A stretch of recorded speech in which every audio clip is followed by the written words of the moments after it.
7 outdoor objects I never saw before moving to America. I'm actually looking forward to checking this one out. Let's jump into this and see the 7 outdoor objects that we don't have in the UK but are in America. Let's get straight into this, man. Hello, I'm Lawrence, and I'm on a quest to uncover all of the memos that Britain and America lost in the pond. And speaking of lost, I'm starting to lose my marbles being in quarantine so long. Oh, this is a joke. Being here for now, I think it's 8 days. I've been giving some thought to some of the things that I miss about the outside world. And, you know, I'm not just talking about sort of fast food joints that are different in both countries, but sort of just really random, mundane objects. You know, like a wheelbarrow, for example. I'm not suggesting we don't have wheelbarrows in England. No. That's an example of a mundane object. And I want to talk about specifically 7 of those objects that I... Do you know what's crazy about the quarantine? It made us miss things that we didn't realize we would miss. That's the cool thing about it, but I'm glad it's all over and done now. I hadn't seen until I moved to America. Right. The more... Yep, I moved to America. Steel water towers.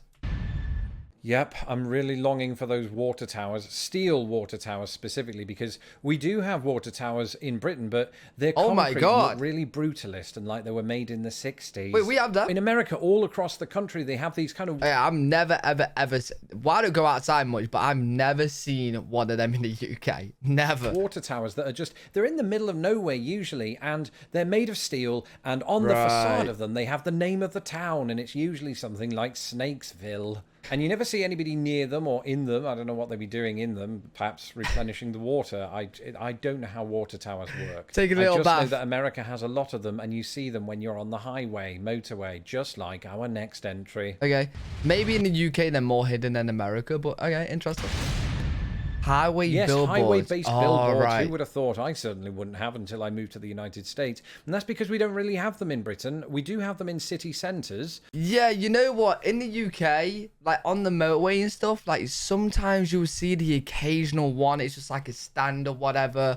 But like in America, I can imagine them to be quite common and stuff. I don't know why we don't have them in the UK, because it's really good advertisement. But you're not going to find them on the side of the road, you know, because it's distracting, especially when it says something, you know, profound like Jesus has risen. You're going to take notice of that and, you know, crash into the car in front of you. And if you don't have insurance, then you are screwed. Ironically, a lot of the billboards are for insurance, so at least you know who to call. I joked a moment ago about the kinds of things you might see on American highway billboards, but the truth is, anyone can really get an ad on those things. They often say, advertise here if there's nothing on it. And unless you have A, no heart, and B, a death wish, you also wouldn't want to crash into the back of one of these. But the thing is, right, you know, with the billboards and stuff, I don't think, like, yeah, he's saying, like, oh, maybe UK doesn't have them because it causes crashes and stuff. But I highly doubt in America, billboards are a reason for people crashing. I don't know. I could be wrong, but...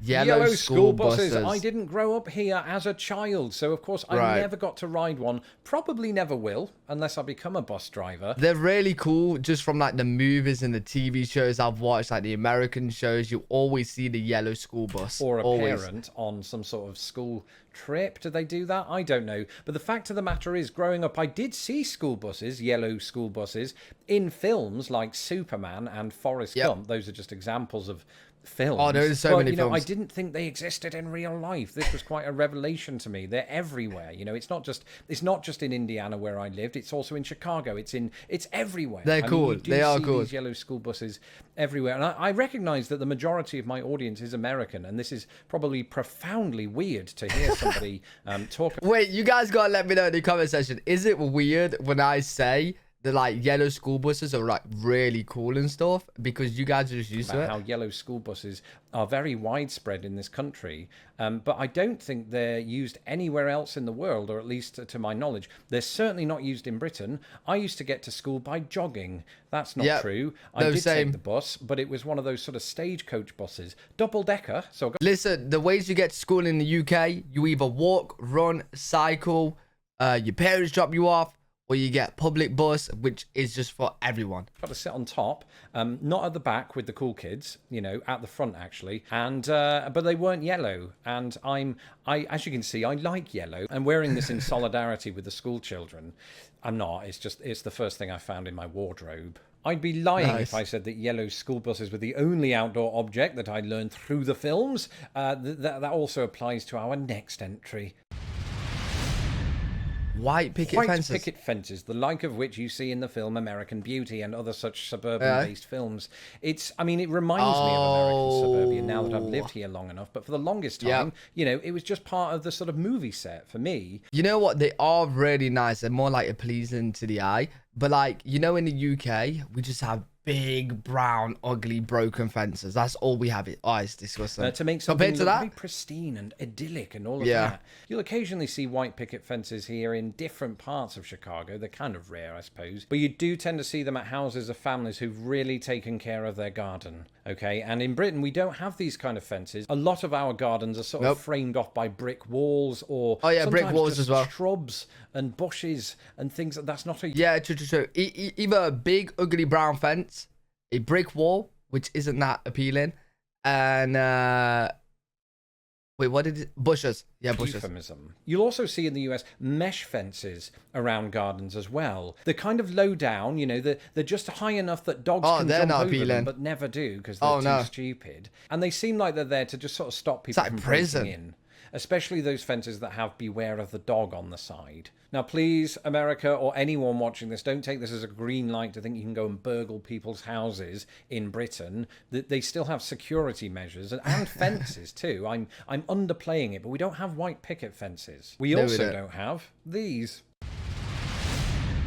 Front yard. Allow me to clarify, my God, our houses do have mailboxes in the United Kingdom, except our mail doesn't go into a mailbox, it goes into a letterbox, and our mail's called the post. I hope that was clear. And those letterboxes are usually on the front door, right? Yeah, this might be weird to you guys watching, but like in the UK, you probably already know this already, but in the UK, you guys, the postman or whatever, when you get your mail, it's in a mailbox on the street, right? You have to go down and get it. In the UK, they just come to our door, they knock on, leave somewhere, or just post through the letterbox. That's literally what they do.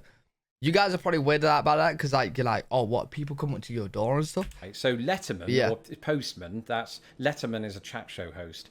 Postman, post women, post people, right? They have to go right up to the door and become intimate with your house. Yeah. Not so in the United States, or at least not always. You will have those kind of houses where just in front of their garden or yard, they'll have a mailbox that's sticking on kind of a pole, and there's just this tube, I suppose, a metal tube into which you put things, and then people have to go out and get it. I suppose Wait, a question then. Let me know in the comments.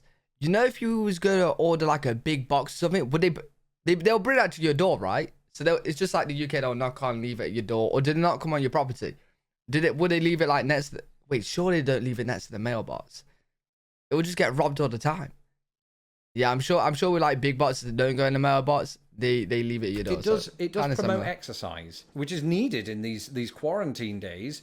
We just don't want to come into contact with the post people or mail people. It doesn't matter what you call them; they're the same entity. Well, the different people. You get the point. What, the scary in America? Don't touch the post people. And if you do, wash your hands for 20 seconds with soap, making sure not to get your water from one of these.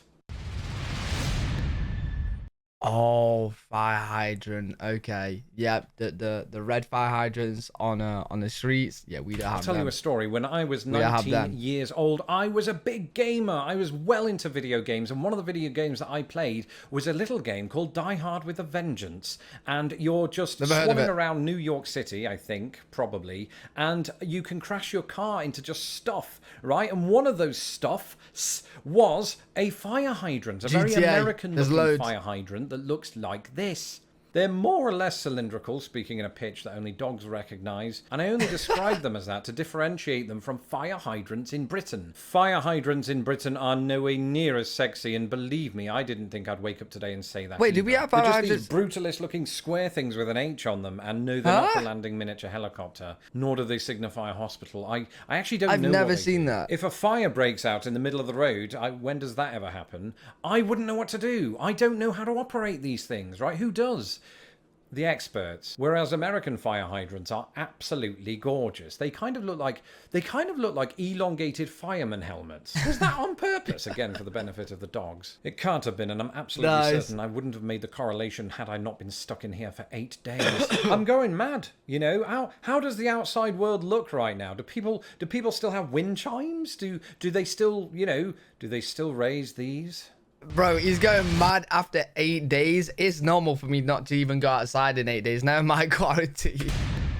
Okay, you guys fly the flags everywhere. And I suppose there's a very good reason as to why I didn't encounter this until I moved to America, and it's because it's America's flag. But flags so in general, makes total sense right off the bat. I think in Britain, pound for pound, we probably, or at least when I lived there, didn't fly the flag, the British flag, as much as America tends to fly its flag. You barely see it in the UK. The only times you see like the UK flag is if there's a tournament happening, like a World Cup, Euros, football tournament.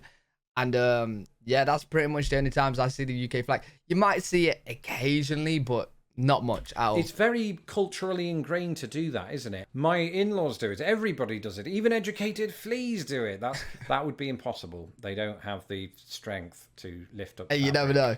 But they're bloody smart, hence being educated. I don't know how I got sidetracked there. But yes, the US flag is absolutely everywhere. Again, this is not just something you'll see in films. And I think there's an understanding that Americans are deeply patriotic.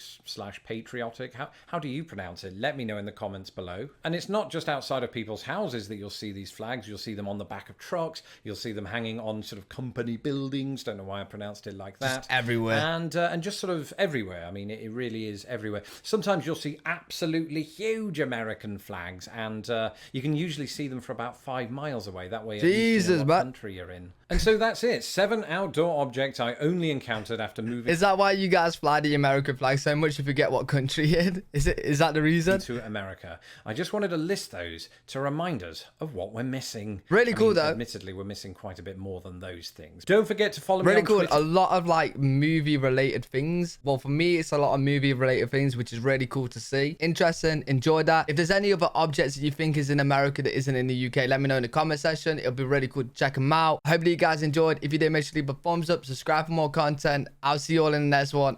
Peace.